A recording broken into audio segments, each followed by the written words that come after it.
Hi everyone, it's your book coach Liisa Kovala here. Grab a cup of coffee and settle in for a discussion about all things writerly. I'm the author of Sister's Winter War and Surviving Stutthof, my father's memories behind the death cave, and I'm an Author Accelerator certified fiction and memoir book coach. As a Finnish Canadian, I also love my coffee. In this podcast, we'll take a coffee break together to chat with authors, publishers, book coaches, marketers, agents, publicists, booksellers, and many others. Welcome to Women Writing. So happy you could join us for a coffee and a chat.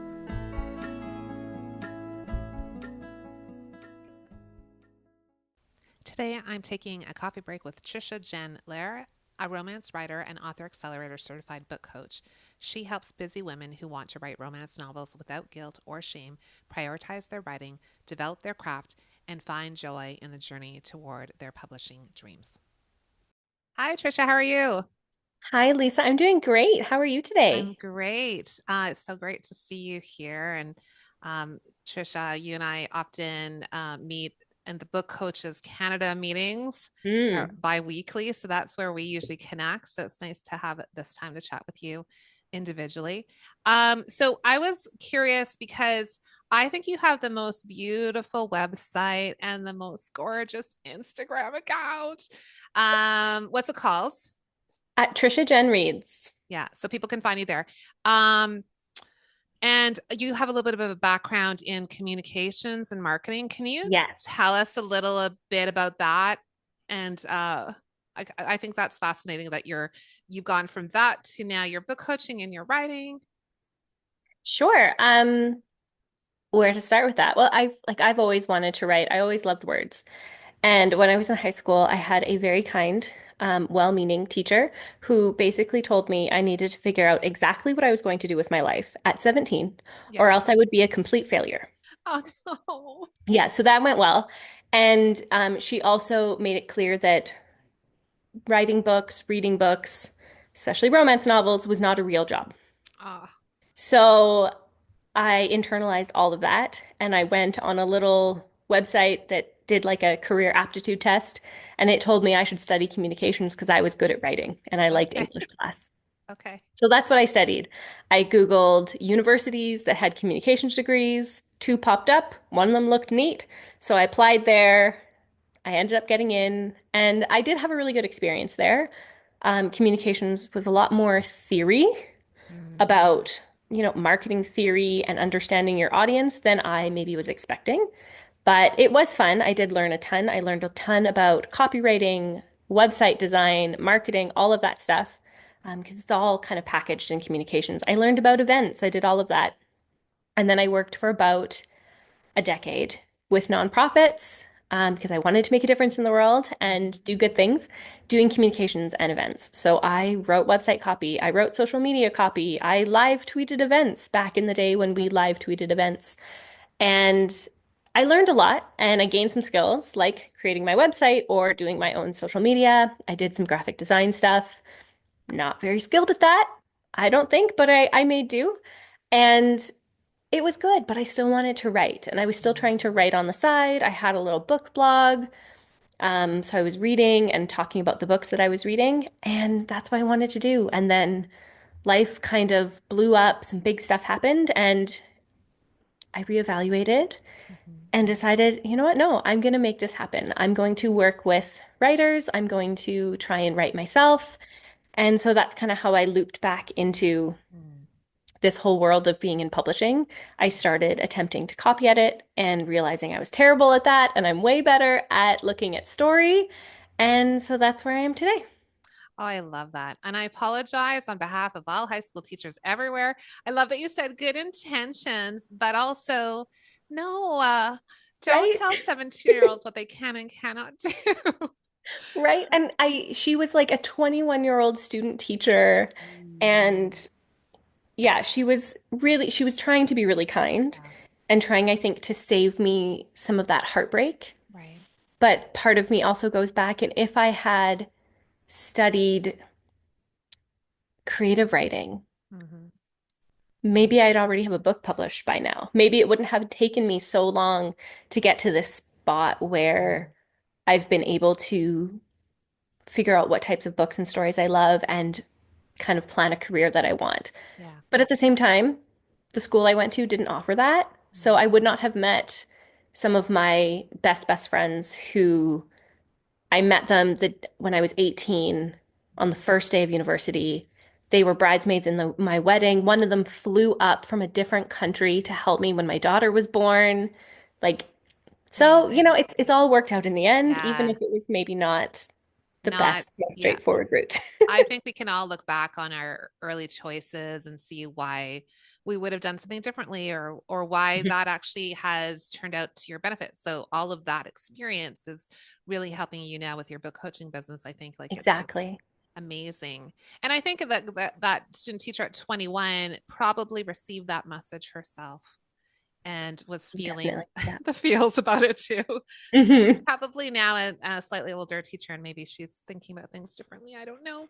But yeah, I mean, I think that's a message a lot of young people get about writing, that it's like a hobby, or it's, it's not a real job, or you can't earn any money, or you can't make a living. And so I love on your website that you said, I help busy women who want to write romance novels without guilt or shame. What do you think is the guilt or shame associated with romance I novels? think I think it's twofold for women who want to write romance. We have the way that so much of our culture and the literary world talks about romance. It's just fluff, it's smut, it's porn for women, things like that. And they say, oh, it's just, it's the same story and over and over again. It's tropes, it's whatever. And they talk about these stories as if they aren't worthy, that they aren't worthwhile, that they aren't difficult to write, that they aren't full of incredibly layered characters and messages of hope, messages that everyone, no matter who they are, what they look like, who they love, what their health status is, anything about them, that everyone is worthy of love and deserves to be loved and have their happily ever after. All of that is huge, but we receive so many of these negative messages about this genre. Mm. But then on the other side, as women, and especially for those of us who are mothers or caretakers or who have other careers, we are told that taking time for ourselves, investing time and energy and money into these silly stories, this silly hobby is a waste. Mm. That we should be spending more time with our children. That we shouldn't go on that writing retreat, Yeah. or take a Saturday morning to go write in a coffee shop because we should be with our family. We should be taking care of them.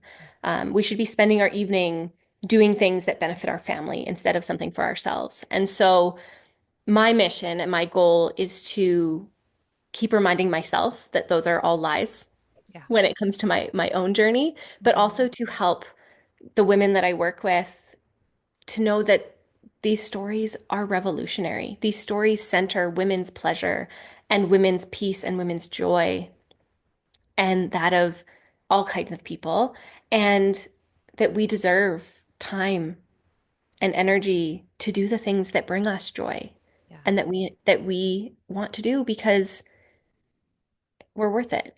Yeah. We deserve to do things for ourselves too. We Yeah. are deserve to be people in our own right and not just wives, mothers, workers. We deserve to have our own identities as Yeah. well. I love that. And it kind of circles back to your earlier story about the young, student teacher, the messages we receive, right? And we Mhm. internalize them, and Yes. we like, I mean, what is wrong with romance stories? There's nothing wrong with romance stories, but it's just that somebody somewhere, the society is telling us these messages instead of listening to, oh, this is what I love and this is what I want to pursue, or this is what I want to read, or Hmm. whatever it is. I love that you're there for romance writers, and that's your clientele. That's the group of people who come to you because they have a story they want to write. What are the challenges you're seeing with those clients in terms of overcoming some of these preconceived ideas, I guess, or pressures they're facing? I think it's so interesting to see how no matter how different my clients may seem on the surface, they all have so much in common. They all have commitments to so many other people. They are caregivers, they are caretakers, they are generous with their time and their energy. And so stepping back and learning to say, no, I don't need to give, more volunteer time to this or more time to that. I can take some time for myself is Mm, really, really hard for a lot of my clients because they're so used to constantly being in that giver mindset where all of their time and energy is being given to other people. yeah. And so taking, 10 minutes a day, an hour a week, whatever it is, to themselves to work on Mm, their story can be really hard. yeah. I have clients who are single moms, and so it can be even harder because they don't have a partner who can take the kids, be, primary parent for half a day so they can go have a Saturday morning to themselves. Um, that can be really, really challenging. And so it's just really exciting to see them find ways and adjust their own mindset to prioritize time for themselves. Or even one of my clients, we were talking yesterday, and as she was kind of going through some of the questions I was asking her, she just had this light bulb moment about how the character she's writing and the journey that the character is on to accept her full self, no matter how kind of weird this character is, or outside of the boundaries of normal expectations, the character is, she's realizing that's her journey too. And all of the manuscripts she's written in the past haven't quite fit her. They haven't quite felt right Mm, because she's been trying to write what other people expect or what she thinks other people want instead of writing the story that she really wants to tell. And so now she's telling this really weird story with all of these really quirky, interesting elements. And it's just so exciting to see her just coming to this realization and embracing who she really is and the stories she really wants to tell. oh, I love that so much. And the thing is, once they write those stories that they really want to tell, there is an audience. Like there are Mhm. people who are looking for just that, and no one else has done it. Well, You and know? that's the thing, right? We're so used to seeing, the tall, dark, handsome man, the short, perky, blonde woman falling in love.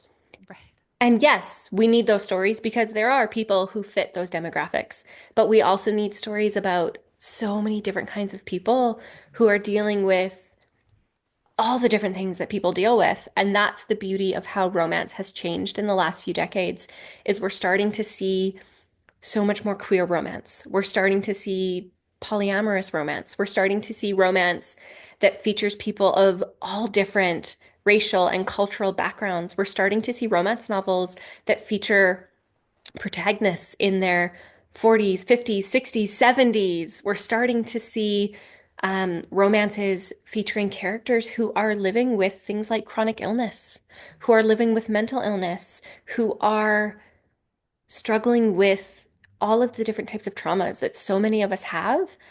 And it's so delightful to see people being so brave to write these stories that represent their own lived experience so that other readers can see themselves on the page too. Yeah, I love that so much. That's just incredible. And I think that's the beauty of what you're doing is giving them that space and time and acknowledgement and support that they need to write those stories and feel like, they can do this and it's possible. And there are people who will be interested in these stories. I just think that's like it's such an inspiring way to think of That's it. my hope. That's my Mhm. hope that I can be that encouragement to the people who need it, or I can help point them in the direction of the community that they need. Yeah. How did you like you were mentioning that you liked to write when you were younger and like did you write right through university and onward or did you let it go or like what brought you back to this place of wanting to because I know that you're also writing it's not you're working with Mhm. clients but you're also writing so did you also have to go through this shift. I went through a phase when I finished university where I wanted to be literary and I wanted to be a true bookworm.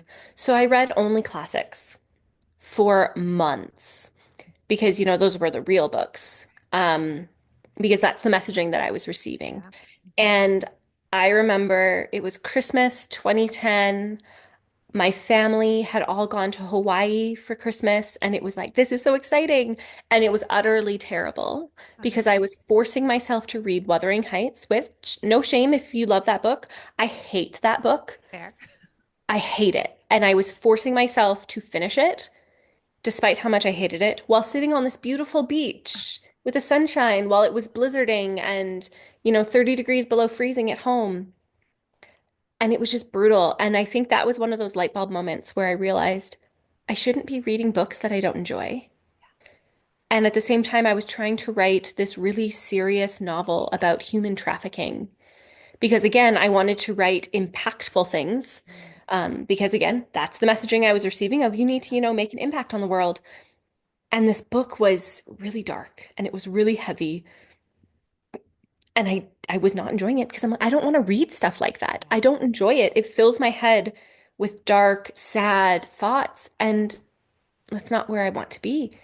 And so shortly after I got home from that trip, I just started picking up random books to read. I started reading a bunch of YA fantasy and romance. I started reading romance as well. I picked up The Hating Game by Sally Thorne, and that was the book that really brought me back into reading romance because I'd loved romance when I was a kid.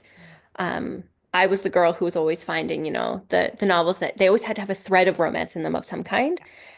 yeah. And once I read The Hating Game, I realized this book is talking about big things, about people who are trying to make their own way in the world. It's not just a love story. Hmm. It's a love story with yourself. It's a love story with between two characters, but also about characters learning to love and accept themselves. And that's when I started just tossing out all of those other drafts and going, no, I want to write books that bring hope and that bring joy Yeah. while also tackling some of those big topics. So that's how I've been slowly meandering my way back to that and trying to find that way to balance those more serious subjects while also making it feel like kind of that fluffy read because that's fun and you still absorb Yeah. some of those heavier themes, but it's in a much more palatable way that doesn't weigh me down Hmm. like some of those heavier books do. Yeah, for sure. And it's what we need right now. I mean, there's nothing, you turn on the Hmm. TV, you watch the news, you listen to Right? conversations, and it's just there's so much happening that to read something with hope and that's lovely and sweet and has you thinking about your life and your choices. And Hmm. I think that's, Well, one sorry. of the things I love too about so many of the romance novels I've been reading lately, um, is that whether they are contemporary romance novels, historical, or fantasy romance novels, so many of the books I've been reading lately are set in a world that I want to see, where everyone's accepted, where the community is diverse. It is full of people of different backgrounds. It is full of people um, of different abilities. It is full of people of different ages. It is full of people of different orientations who are all just living life together. And everyone's just, oh, you're a person. Cool. Okay. And it's just so nice to see and be in a world for a little while that is just at peace in that way. Yes, there's still strife because without conflict, a story is not fun to read. But it's not these big, heavy world-ending conflicts. It's those internal conflicts, or, oh, if we don't get this project done, the town's not going to have their festival and we'll disappoint everyone, Yeah. which as people, we know that sometimes what seems like such a small thing to others can weigh really, really heavily on someone else. Yeah. And so it's just so nice to see those books and just be in a place where I don't have to worry about the state of the world. I love that. I I'm a big fan of Gilmore Girls. I don't know if you watched that series. And I think it's a lot to do with that, right? Just entering this little world that is fairly idealistic. It's, sort of recognizable, but a little bit, Hmm.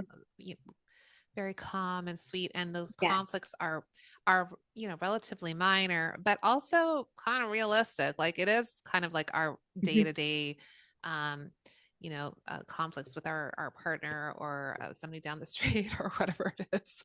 Yeah. If And just to you, see those play out, it just Mhm. feels nice. Yeah, I read The Cinnamon Bun Bookstore last week by Laurie Gilmore, And that book has such Stars Hollow vibes. Oh, Like the really? town has such Stars Hollow vibes. And I actually just got the next two books in the series from my library yesterday. I love that her name is I Gilmore. know, right? But yeah, it's this cute little small town, and one of the big conflicts in the first book, Cinnamon Bun Bookstore, is this woman has moved to the small town. She's left her super stressful career and life behind, and she's taking over her aunt's coffee shop in this little town. But there's these weird noises. She thinks someone might be messing with her. Every morning, the pots out front of her shop are knocked over. Someone's knocking over her garbage cans.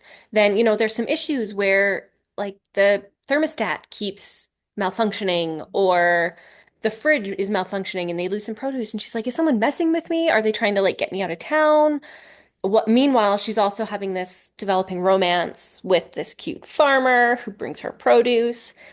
And there's all the drama of the small town all up in each other's business. And she's trying to figure out like how she can make this work. He's trying to figure out, is she actually going to stay in town? And then there's the little mystery of who's messing with the Yeah, bookstore or with the coffee shop. yeah, And it's none of it's super, super high stakes, yeah. but it feels really high stakes to each of the individual Yes. characters. Yeah. And yeah, everybody's all up in each other's business. There's a book club of people who read smutty romance novels, Love but it. they are also the people who are like the biggest gossipers in town. So if you don't want the whole town to know your business, you can't let the book club know. And it's just, Great. it's delightful. All So the I'm like, I need to personalities. finish my other books quickly so that I can dive into these Oh before I my have to gosh, return that's them. so fun. I think I need to check those out for sure. Yes, That's do great. it. Can you tell us at all? I know I asked this question and feel free to say no, but can you tell us a little bit about what you're writing?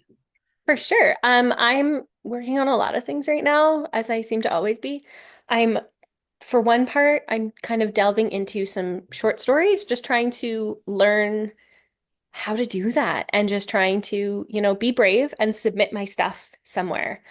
Um, because that's one of the scariest things. And I ask writers to send me their writing. So I have to be willing to send my writing out too. So I'm writing two short stories right now. One of them is for a Christmas anthology. So I'm hoping that I can get that finished and submitted before the deadline. I'm also working on two novels that are part of an interconnected universe. My dream is to kind of have these two series that I want to write go out where they're interconnected in a way that people are excited to kind of jump between the two. The one series, the main series, is a small town contemporary romance series.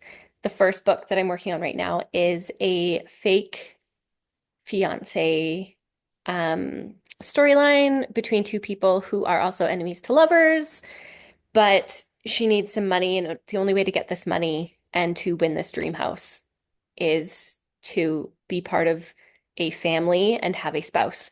So she convinces this guy in town to be her fake fiance because he needs something as well.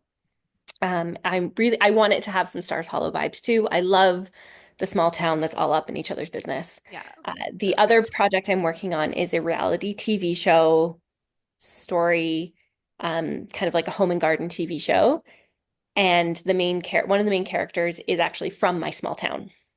And his goal is to win this renovation show so that he can have the startup funds to launch his own furniture building, home design, renovation company in his small town to help kind of contribute to the local economy.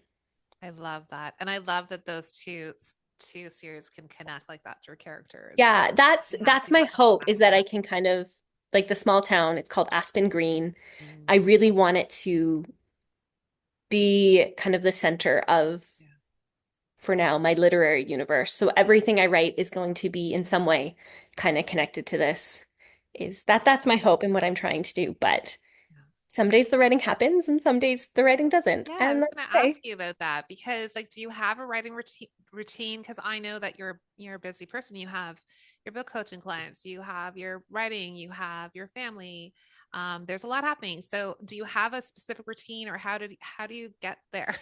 I'm working on building that routine, but I'm finding that it's hard to really make it super strict Mm. because life happens. I get sick, my kid gets sick. So writing at 9 a.m. on daycare days doesn't always happen Right. because maybe she doesn't end up at daycare, or maybe I end up having an appointment. Because again, when, the dentist says, oh, this is the time we have available, that's when you go. Right. So I try and get a little bit of writing in every day. My goal that I was really good at last year and then it kind of dropped off, but I'm trying to get back into it, is to start my day with my own words. Nice. Um, Once I get my daughter dropped off at daycare, to come home and start the day with my own words and write for an hour. That's the goal. It has not really been happening lately, but we're gonna keep, try again. And then in the evenings, often it's you know what, even if I just try for 20 minutes, Hmm. I'll get something done. So I've got a little spreadsheet that I've created just to help track myself and encourage myself to see, look how many words I've written. And I'm not tracking words in a specific manuscript. It's literally just, Yeah. I wrote this many words today. It might have been notes, it might have been in a manuscript, it might have been, whatever. And so that's what I'm trying to do. I usually sit here on my couch with my cozy blanket, my laptop, a cup of tea. I love writing in coffee shops as well. I find sometimes that's a lot less distracting because, especially if I don't connect to the Wi-Fi there, I can't check my Right. email. I have to put my phone in my bag Yeah. because, yeah, I think that's the hardest thing for me with the writing routine is I just get distracted by Yeah. I think everything around that's me. the reality for most writers is, that old advice of writing every day. It sounds good, except that life happens and we have so Mhm. many other commitments. So Yeah. yeah, I hear this so often from my own clients and from the women I feature in women writing, like just that their writing routine is really not that everyday thing. It's kind of fitting it in where they can. And that Mhm. 10 or 20 minutes is like, it's kind of amazing what you can do in 10 or 20 minutes if that's all you got, Yeah. you know? Especially if you're focused. And that's where Yeah. like I so often set a timer. That Yeah. is, okay, I'm setting a timer for 10 minutes. I'm not allowed to check my Instagram. I'm not allowed to reply to a text message or read a newsletter in my email. I am just working on this story for 10 minutes. Yeah. And that I think has been the most successful for me of, okay, I'm not going to have 3 hours just to sit and meander through my manuscript today. But if I can set a timer and I can do three 10-minute sprints or one 10-minute sprint, however many I have, that that's words. Yeah. That's something. Absolutely. Um, I try to set deadlines for myself rather than like, I'm going to write X number of words today. It's, I'm going to finish this short story or this scene by this day Right. so that I have some wiggle room for when I need it. Um, One of my clients was just telling me she uses For the Words a lot, which Oh, is a website that gamifies your writing. okay. So the more words you type, the more strength your character has to fight the wyvern or something. And if you stop typing, then your character's just standing there. Ah. And yeah. So she the other day was so excited to tell me that I wrote, 600 words in, 10 minutes or something Yeah. because she was battling a big boss in the game. And it's like, I think like you were saying, we all need to find the writing routine and motivation Yeah. that works for us. Some people really hate sprints because the pressure's on too much. Right. For me, it's the distraction factor Yeah. because I don't have my own cozy writing space where I can close the door and be like, this is my writing zone. Mhm. I'm in my living room with my child's toys and the TV and the dirty dishes and the basket of laundry that needs to be folded that I can see right now. The garbage can that needs to be emptied. I can just see all the things that need to be done. And so turning my brain off of all of that to go, no, this is what I need to do. It's not business time. It's not housework time. I'm not childcare time. It is right time. Yes. And that it's all mindset Yeah, for it's me. mindset and putting and giving your like you said earlier, giving yourself that time and grace to say, I Mhm. deserve this time. Like the Yeah. laundry can wait, it'll be there, the garbage will wait. Hmm. That you give yourself that Yeah. space because it's so easy to just do all the other things and tick those off the list and those will be back tomorrow the next day. Like those Yeah. chores The don't go the away. laundry can wait. It's Yeah, fine, it's right? fine. That's one question that when I start working with a client, I usually ask them is when you set these writing goals for yourself, when you don't meet them, Mm, how are you going to give yourself grace? nice. What ways and tools do you have to give yourself grace? I love that. And how can I help you do that? What do you need from me to help give you grace? Yeah. Because you might miss a deadline with me. Yeah. I And get it. that's life. It's Yeah. going to happen. Yeah. So, what can we do to try and avoid that? But when it inevitably happens, how can we manage that? What phrases or tools or methods can we use to give you grace? Because as women too, we so often get so upset with ourselves if we screw up, right? I Mm-hmm. made this promise, I was going to do this. I set this goal and I failed. It's not failure. It's just, oh, it didn't happen. Okay. How can we make it better? That's Life right. happened. Like if you have three sick kids at home from school and your babysitter just canceled, so now you can't go to work. Oh, and now you're sick. Mm-hmm. The writing's not going to happen. That's right. So Priorities. Yeah. don't beat yourself up Yeah. because your body's already tired enough. Yeah. And grab a notebook, write 3 words, jot down a couple notes, Yeah. and call it done. You That's did right. some writing. I It love counts. that. Yeah, I think that's amazing that you have that conversation early on in the process so that the client knows. Um, well, we don't think ahead normally that it's not going to happen or I'm not going to meet my goals. And yet, realistically, of course, that's going to happen. So, have that conversation gives so much permission to just be human and just allow life to happen and not feel terrible and know that it's okay. Like we just pick up and move along and make another, um, decision and move forward in a different way. I think that's a really great thing. I think all coaches should do. I think it's the focus. Yes, we want goals. We want to finish the book. Yeah, The dream is to get the book published, whether we self-publish it or we find an agent and get a publishing deal. That's the dream. sure. But we can't guarantee that. That's right. There's nothing we can do to guarantee that. The only thing we can control is ourselves. We can't control the circumstances going on. So I like to focus on that idea of progress. Mm, yes, Do you understand your story a little bit more today than you did yesterday? Great. That's progress. That counts. absolutely. Did you write, is there a few more words? Is there another sentence, another paragraph, another chapter? That's progress. Amazing. Not everyone can finish a novel in a month or 3 months or a year because our brains don't work the same way. We don't all have the same schedules. We don't all have the same health. We don't all have the same free time. We all just don't write as fast. Some of us write slow. Some of us like to write and edit at the same time, and that's what works for our brains. Some of us like to throw out a really messy first draft and then go back and wade through the weeds, and our brain's able to pick out the good things. My brain doesn't work that way. My brain really struggles and gets overwhelmed with a really messy first draft when it's my own writing. So I have to give myself grace and figure out what works for me. And sometimes it doesn't feel like progress, but if I'm a little bit further than I was, then it counts. Yeah, And sure. I think that's where we need to focus because none of us can promise No, that we'll meet a goal because we don't know what's happening tomorrow or next week. We don't that's know true. what's going to come across our paths. Yeah, it's very true. I was wondering if you keep a resolution.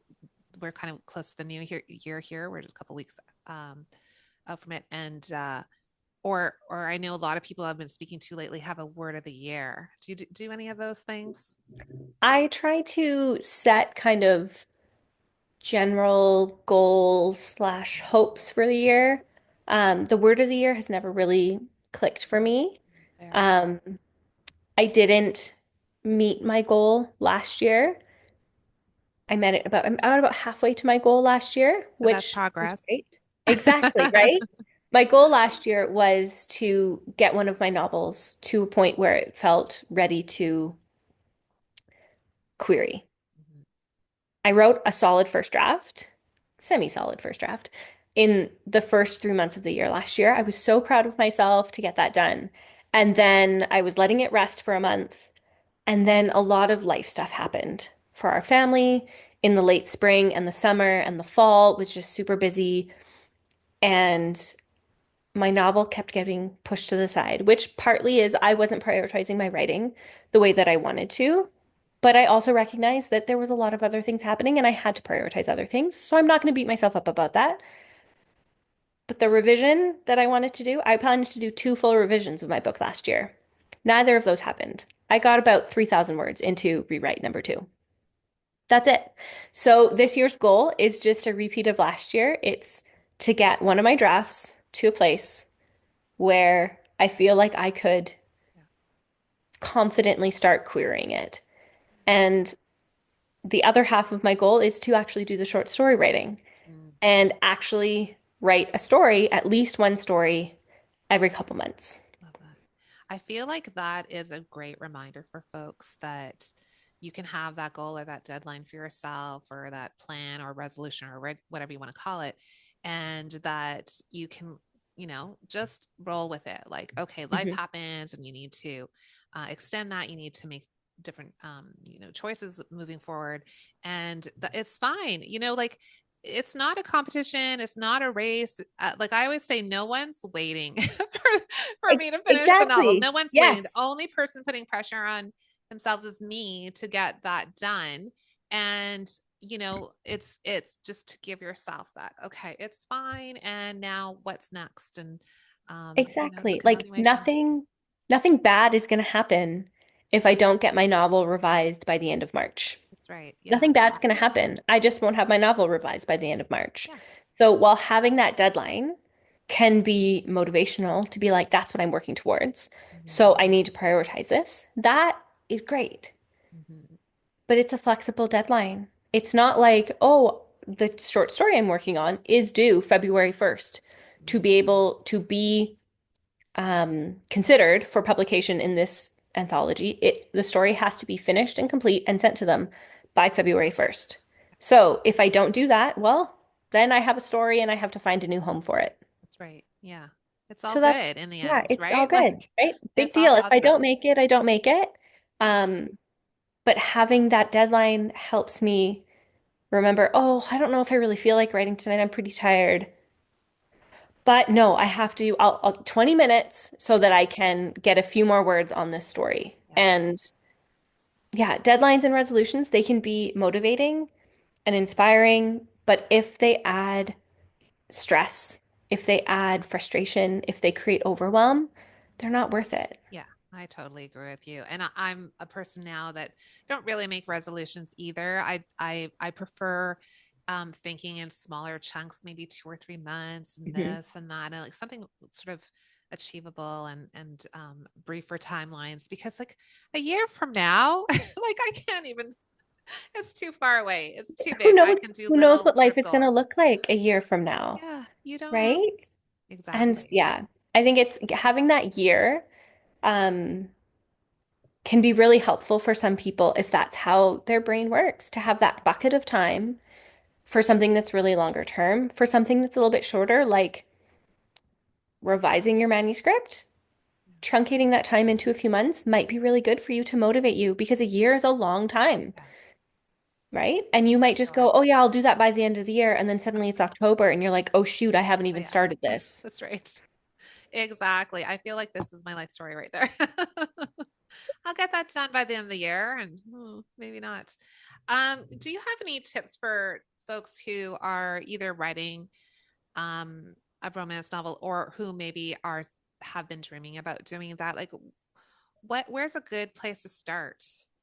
I know that's a big question, but I my my perspective when it comes to romance novels is that as fun of a premise that you might come up with, like, oh, they're enemies to lovers, and he's trying to take over her business out from under her, and, you know, all of these big things, those are great. But if you only have that premise, you have no story. It's not going to be fun. It's not going to hold readers' attention. The thing we love about those romance novels is the characters. So start with your characters, dig deep into who they are, what they need to learn, what their character arc is throughout the story. Because yes, the main plot of a romance novel is here's your love interests, and at the end they're together, Right. We know happy, how it ends. forever, right? We know how it ends. They're together. But what journey does your character need to go on in order to be able to accept that love that's being offered or give the love that's being asked for? Yeah. What do they believe about themselves in love at the beginning of the story? That's wrong. Do they Mm, believe that they aren't lovable? Do they believe yeah. that, they're no good at relationships? What do they believe about love that's wrong? And how has that belief changed by the end? Yeah. And what caused that belief? And how Hmm. can your story give them opportunities to unlearn that misbelief Yeah. Yeah. so that they can be available for that happily ever after? Nice. So every romance novel, my biggest tip is start with your characters, figure out who they are, Yeah. and then write their story from that. Right. I name all of my drafts with my love interests' names. Okay. I don't come up with a title right away. I just start with their name because the story is about these characters. Yeah. It is their story. Nice. The title can come later. Yeah. I love that. Um, Plotter or pantser or combination. I'm still working on finding the level of plotting that works for me. When I work with clients, I do what I call mapping your meet cute I love that. so that it works. Creating a map for your novel can be as detailed or as general as works for you. Mm, Because I don't want to tell pantsers that what they're doing is wrong. If it works for you, great. right. But maybe map out some key points so that you know the general direction you're going. Mhm. Because when I've tried to just pants, when I did NaNoWriMo back in the day, I would just end up using random writing prompts to write in the next scene. Right. So that story has no thread. It's just a hot mess. But if I try and plot too much, my brain gets so stuck in the weeds and I get so bored or I get confused or I get overwhelmed. So I'm working on finding the mapping method and level of detail that works for me, mapping out some of those key scenes, but most specifically, what moments can I think of ahead of time to steer my character to that can either confirm their misbelief or challenge their misbelief so that they can move forward on their arc. That's amazing. Yeah, I love that idea of starting with the characters, and then you can populate the whatever the setting is, or Mhm. there's Emmy having a appearance, which she sometimes does. Yeah, I think that's a great piece of advice. Um, is there any book on craft that you might recommend for people who want to write a romance novel, or even a podcast, or some resources that folks could tap into? Mm.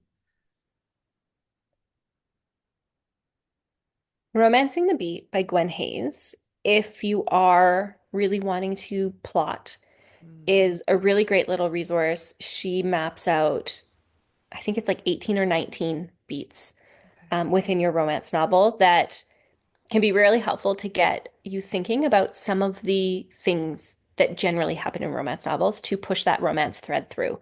Um, for some people, it's really helpful. For me, I find combining some of the beats works better, but it's a great little book. It's super little. She also has the whole resource, including, I think, a downloadable kind of fillable spreadsheet thing for mapping your novel on her website.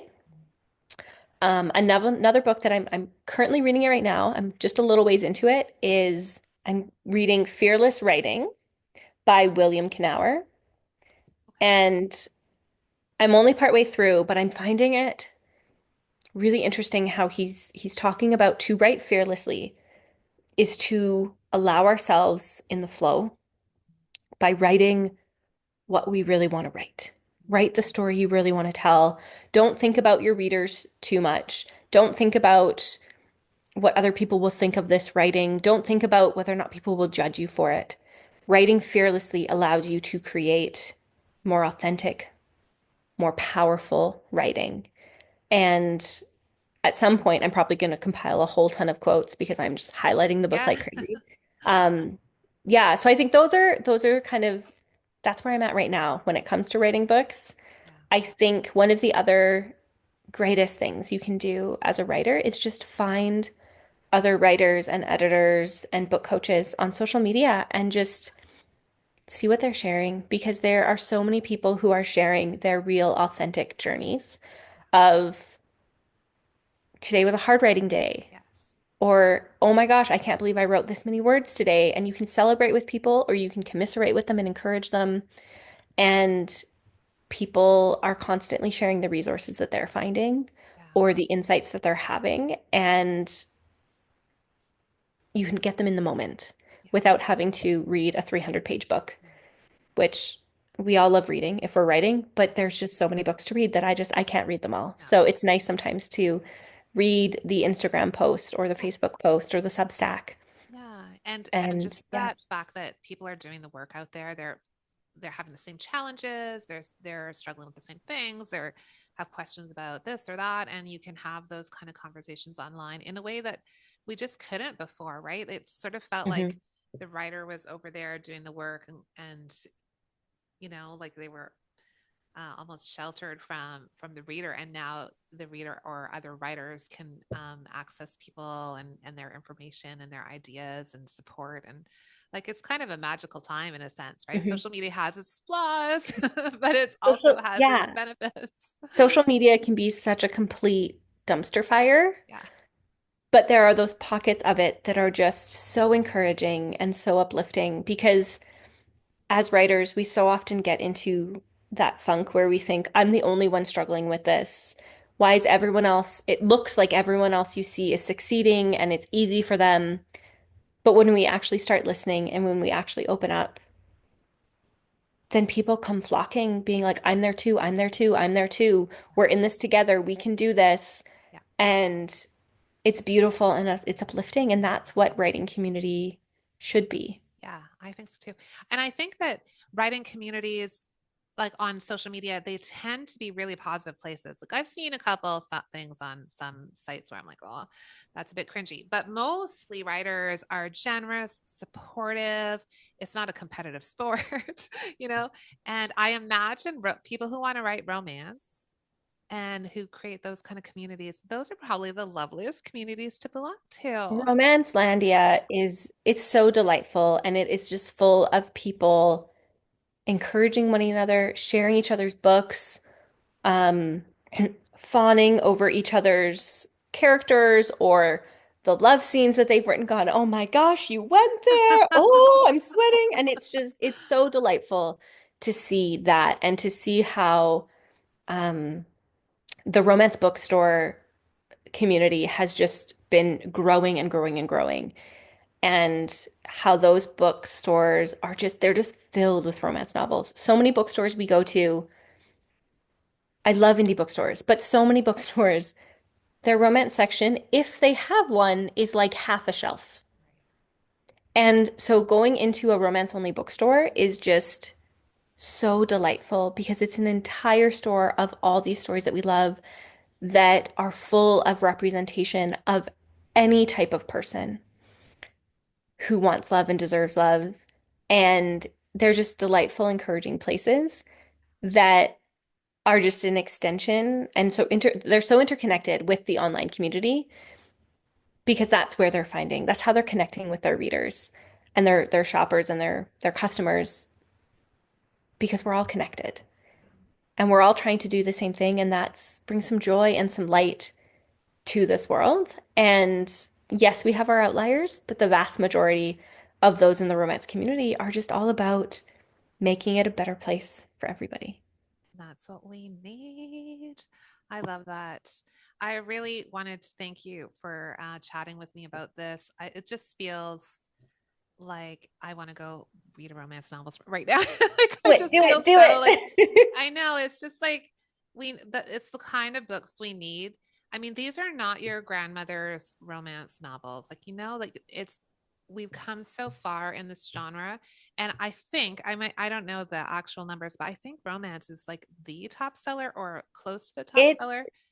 the romance genre has been supporting publishing for decades. Romance readers read a lot. Yeah. They read a lot, they read fast, and we have our favorite authors, and so many of us have auto-buy authors that we just buy anything they write. Yes. Um, which is why it's so funny that publishing so often looks down Yeah. on the romance genre because we're the ones paying the Yeah. bills a lot of the That's time. right. Hello. But yeah, like you were saying, the genre has shifted and grown and developed and matured Hmm. since, way back when, since the bodice rippers. Yes. And yes, we still do have some books that are just, straight, the love story, there's nothing else. And fair, those readers love it. So Exactly. And there are readers for that, and that's great. You read what you enjoy. that's We right. order the same meal at our favorite food restaurant every time because we know what we That's like. right. So we find the books that we like. That's right. Um, but so much of the romance genre has expanded to include so many more people, stories with so much more depth. So instead of your tiny little Harlequin, you're getting 450-page beasts that are dealing with massive issues, all with that love story. And the love story is that central plot line still. And I love them. I love how much I am learning when I read these books. I love how many different lives I get to experience through these books. I love seeing the ones that are really closed door and how the focus is so much on the emotional connection. And then I love seeing the books where it's the door is wide open, the lights are on, the windows are open, and it is just, oh, that's interesting. Cool. Okay. That's fun. And it's so neat to see just how there are romance books for people no matter what spice level they enjoy reading. Um, People learning about their own sexual preferences. They're learning about consent. They're learning about what healthy relationships look like. And it's a beautiful thing to see how romance is just opening the door for people to learn and experience so much. And so much of that is about learning to love yourself. I agree. That's amazing. Thanks, Trisha. Thank you, I Lisa. can see your passion for romance writing and for novels, and I can see why your clients flock to you because they get that support and you get it. You understand what they're going through, and like I say, that passion is so evident. So thanks so much for joining Thank us and you. sharing your wisdom. Really Thank you so appreciate it. much. Have a All good right. rest of the day. Thank you. You too. Do you have writing goals that you want to achieve in 2025? If you need support, encouragement, accountability, and community, join the Women Writing Circle. We meet bi weekly to set writing goals and get pages done. Go to Women Writing on Substack and subscribe.